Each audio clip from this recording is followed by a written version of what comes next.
All right. Take two. First rule of the channel. We do not talk about the channel. Second rule of the channel. This is not legal advice. So this is going to be the pre-draft quarterback twos, the guys that I probably wouldn't be touching with your roster going into redraft, and even two quarterback super flex leagues. I wouldn't be touching these guys. And to get into this a little bit before the draft, this is the 2022 fantasy scoring. Again, this is going to be based off your league settings. Patrick Mahomes finished as quarterback one. He had 5,200 yards passing with 41 touchdowns. And that's to go along with another 350 yards rushing and 4 rushing touchdowns. He finished about 1.3 points ahead of Josh Allen.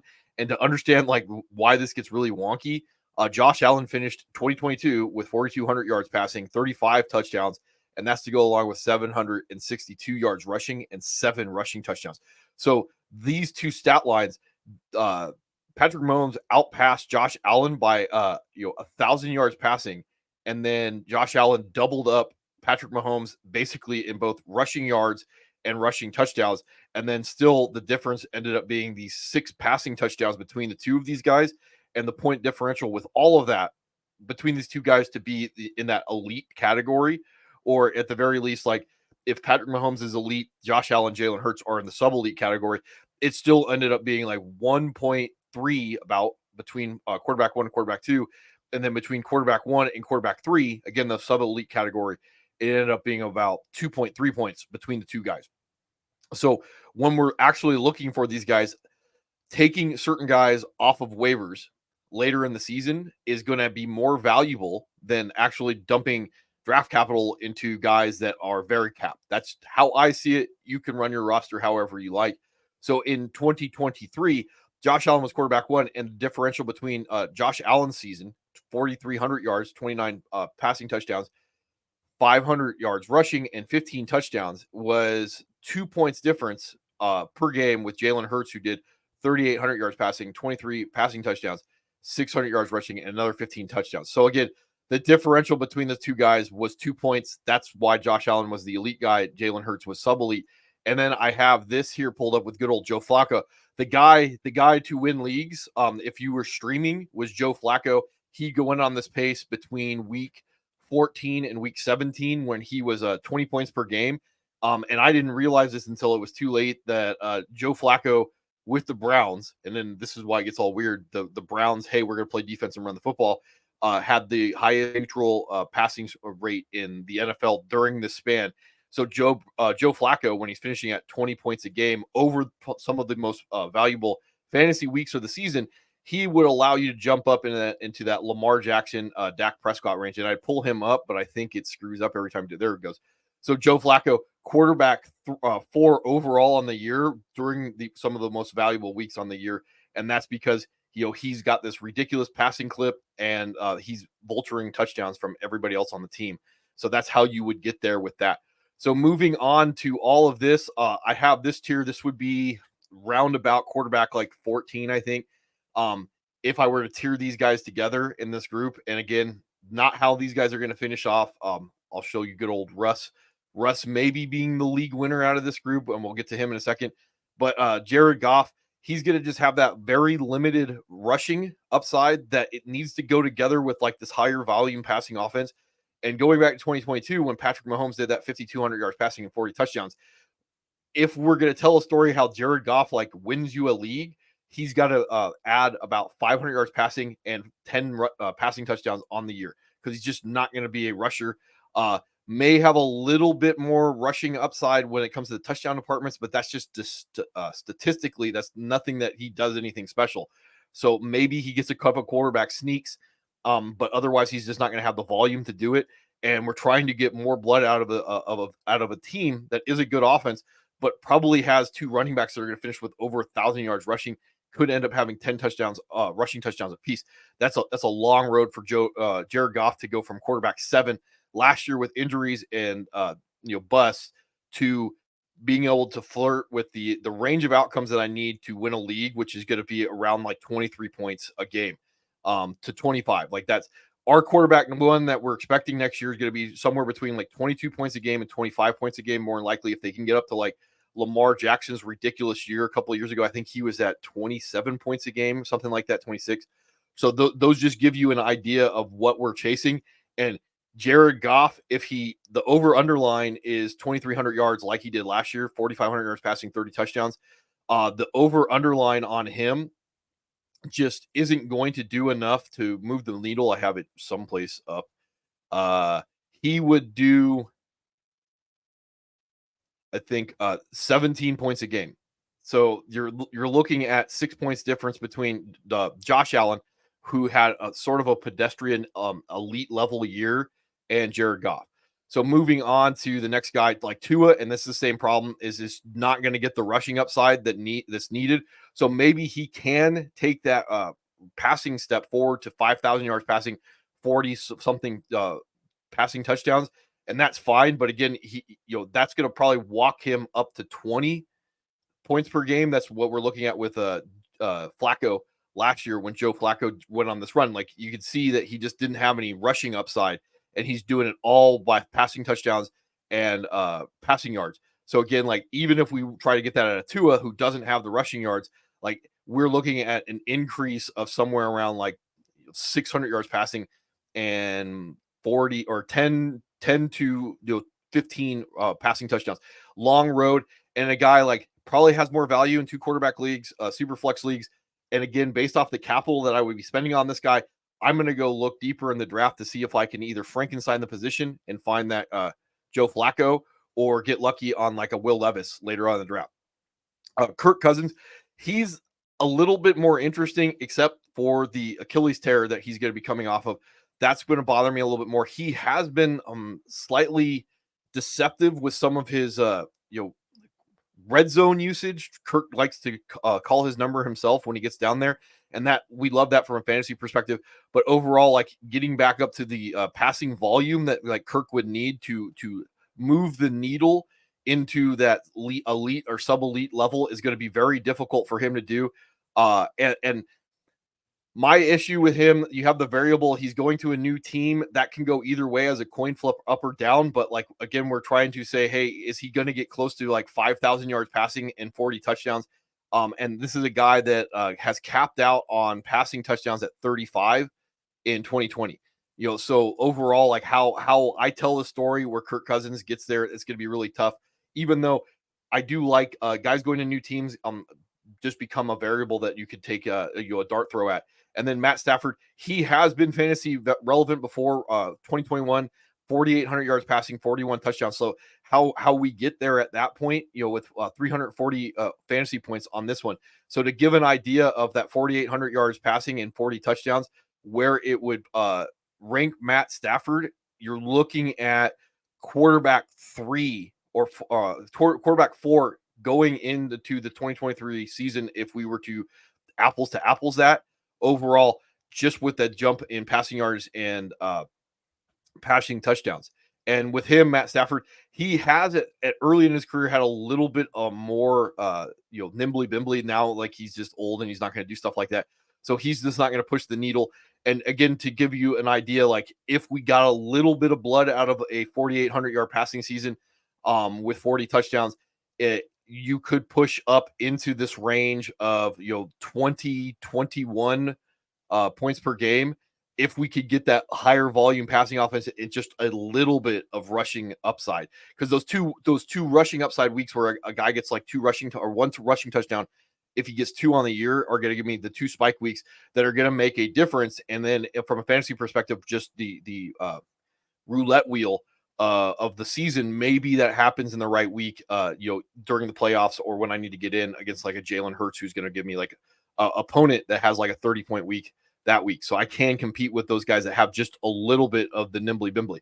So Aaron Rodgers, older, Achilles tear, not interested on a team that is likely not going to need him to be old Aaron Rodgers, the gunslinger with a little deceptive, scrambling ability in the red zone. Cause that's one of the reasons why Aaron Rodgers has been really interesting, even when everybody's like, oh, he's not the fantasy relevant guy anymore. Quarterback 2 at 383, and you see part of that's because of the 3 rushing touchdowns, but that goes along with 4,200 or basically 4,300 yards passing and 48 passing touchdowns. So when he finished as quarterback 13 in 2022, at 3,600 yards passing, 26 touchdowns, like really high, 12 interceptions for Aaron Rodgers, and 1 rushing touchdown. That's probably a lot closer to the Aaron Rodgers stat line that I would be anticipating in 2024.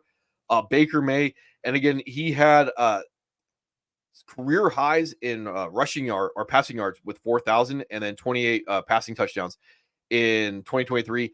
And then again, 1 rushing touchdown, 163. He's gonna have that nibbly bimbly, and I will definitely say if Baker continues to start for the Buccaneers this year, if he doesn't get benched because of that talent regression, I could definitely see that he could have something in the line of these 200 to 300 yards rushing, and even like 5 rushing touchdowns, just because of how reckless he can tend to play at certain points.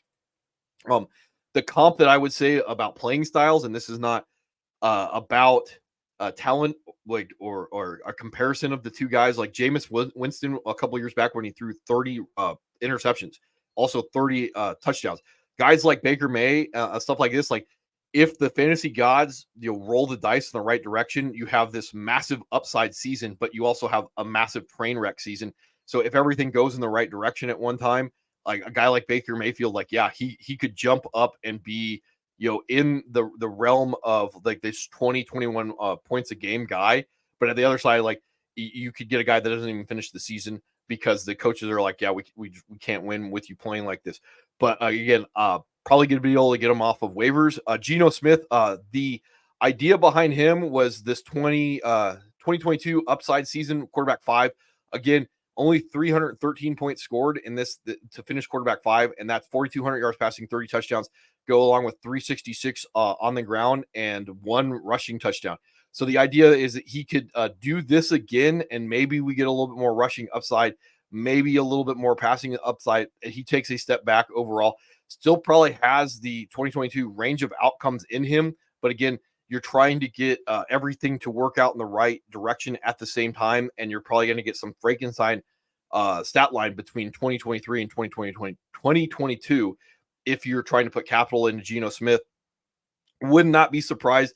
He's the type of guy that would finish the season being like a Joe Flacco in that 20 point per game range, but also could definitely see that he doesn't even finish the season as a starter.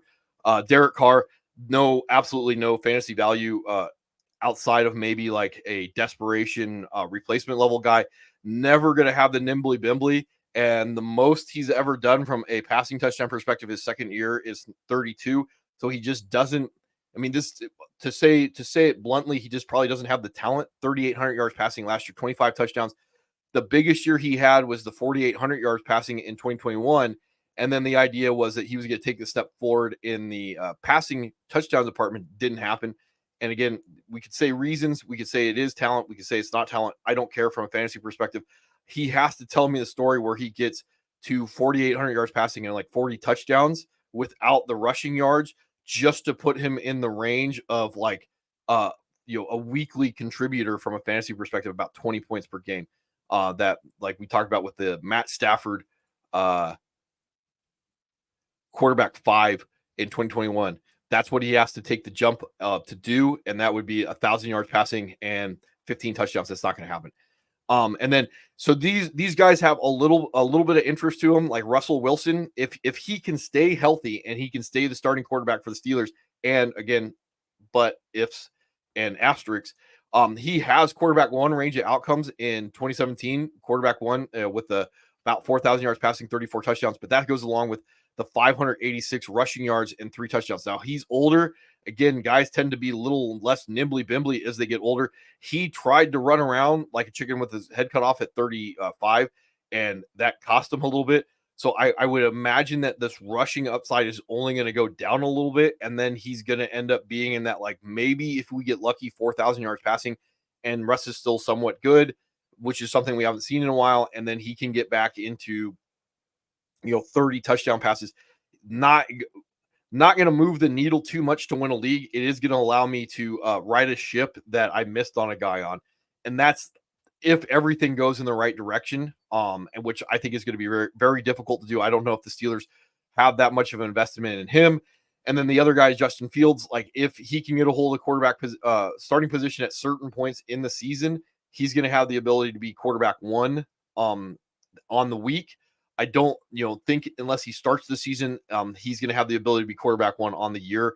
He's all rushing upside. That's, the biggest cheat code with Justin Fields overall. So this is stuff to be monitoring one way or another. Like, I would move Russ up if he's named the starter at the beginning of the year. Like, I would probably maybe quarterback like 14 is the highest I would go with Russ if to start the year off. Probably looking at, outside of the range of some of the other guys I'm going to talk about tomorrow, the sleepers, and the upside guys, the breakout candidates. That might be where he goes closer to. I'm trying to look at my notes right now, like quarterback 17 or 18. I might end up ranking Russ if he's named the starter on the year, because he does have a road to at least finish as like low end fantasy relevant. And then the Raiders guys like Aiden O'Connell. Going back to our good old boy, Matt Stafford's 2021 season, 4,800 yards passing, 41 touchdowns. Like, that's the jump that Aiden O'Connell would have to make from how he finished the year last year. And so in 11 games, 2,200 yards, 12 touchdowns, 7 interceptions, not going to be a rushing guy whatsoever. That's not what he was in college. So expecting that Aiden O'Connell could take that massive step forward in an offense led by Antonio Pierce, the new head coach, went from being the interim head coach to the head coach with the Raiders. He's going to play defense. He's going to run the football. That's his personality. That's what he did when he took over a team last year. So I'm not expecting, even if Aiden O'Connell is the starter, for him to throw the football all over the yard. Would not be surprising that Raiders go out and draft a quarterback. But our boy Gardner Minshew, 2-year, $25 million contract, $15 million guaranteed.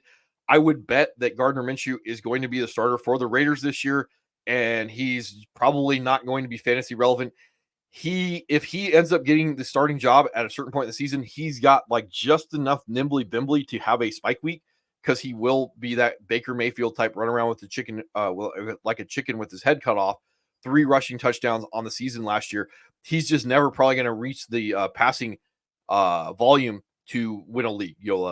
4,500 yards and like 30 touchdowns to go along with whatever crazy rushing line that we can get off of him. And that's if we can figure out which of these guys are going to start the season. I could definitely think that Aiden O'Connell might. He's going to be given the opportunity to start because he finished the year as a starter, and the Raiders did look a lot better. But the Raiders did pay Gardner Minshew, and at the end of the day, money is going to be the primary motivator to do everything. So that's how I would roll with all that. Don't know why I had this pulled up. So tomorrow, I will be talking about like the sleepers and other dart throws that I think have more value than these guys. So again, I wouldn't be drafting any of these guys in any leagues, period, to quarterback or otherwise. I just don't think there's enough upside for me to win a league. If I'm drafting a Goff, a Tua, a Cousins, or Stafford or something like that, like I'm just trying to punt for future me to deal with the problem to win a league. That's just how I roll. If you feel differently, then hey, I understand. The guys I'm going to be talking about tomorrow: Sam Darnold, Bryce Young, Deshaun Watson, Daniel Jones, Will Levis, and then some of the rookies: Caleb Williams, Jaden Daniels, and maybe Drake May, JJ McCarthy, Penix, and Nix. Those are the guys I'm going to be talking about tomorrow, where I would see them. I think like any of these guys have higher upside for me to win a league, especially because even like a guy like Sam Darnold or a Bryce Young, I have the ability to punt on the position, put my capital other places, and then potentially return on later draft capital at a higher range of outcomes. So again, if just from a theory perspective, an idea of what I'm going to be talking about tomorrow is if I can land a Sam Darnold and he can give me something along the lines of a Jordan Love season, 18 points per game, it's not going to win me a league, but what it's going to allow me to do is, well, it is going to win me a league, but from a week-to-week basis, if I can land a guy that's going to give me about 18 points a game, it's going to put me in mid-range quarterback one land, because I spent my capital someplace else. That capital someplace else is really what's going to win me the league, even though I basically just punted at the quarterback position. So anyway, that's all I got for the day, and hopefully I'll see you guys tomorrow.